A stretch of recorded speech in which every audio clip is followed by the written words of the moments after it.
All she could talk about was Long Trang, White Feather, and how they had all...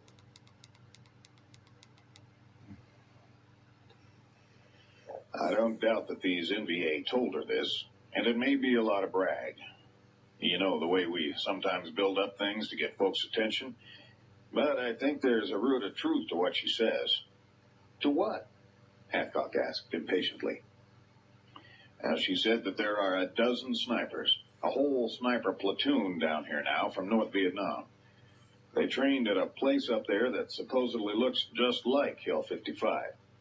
She said they have a compound, complete with bunkers and sniper hides, exactly like this here. They probably know the land as well as you do.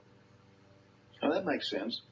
The way they've been picking people off around here, I was thinking they had some inside information, Hathcock said, wrinkling his lips and nodding his head philosophically. Well, the best part is this, the gunny said, resting his forearms across his knees and leaning toward Hathcock. They want you. Figures, Hathcock said, without showing the shock that the gunny thought the news would evoke. Captain Land told me they've got a bounty out on me and him. He saw a leaflet that they dropped all over creation. It figures that these hamburgers would have me at the top of their list. What about the skipper? She didn't mention him. All she could talk about was Long Trang, White Feather, and how they had all taken a blood oath to not return home without your little trademark and scalp. Oh, they don't scare me none, Gunny. I don't care how hard those hot dogs think they are. There ain't none of them hard enough to get me. You're not Superman, Hathcock. You're not invincible. Oh, no. I never said I was. Oh, they could kill me. I could let down my guard, and they'd kill me in a heartbeat. But the harder they hunt me, the harder I get. Now, there ain't none of them who know how to move and hide like I can. And there sure ain't none of them who can outshoot me. Well, that's what I mean, Gunny. I'm just a whole lot better than they are, and that gives me the advantage. You may be better. And again, they may have an old boy who's better than you. And? Well, that woman told me there's one sniper in particular who's doing the majority of damage to the Marines walking around on the hill. He's the man who killed the gunny outside your door.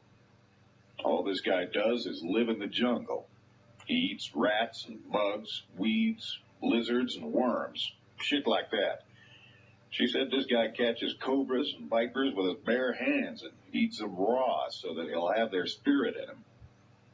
Eating garbage and living in the mud don't make you smart. You have to be smart in the first place.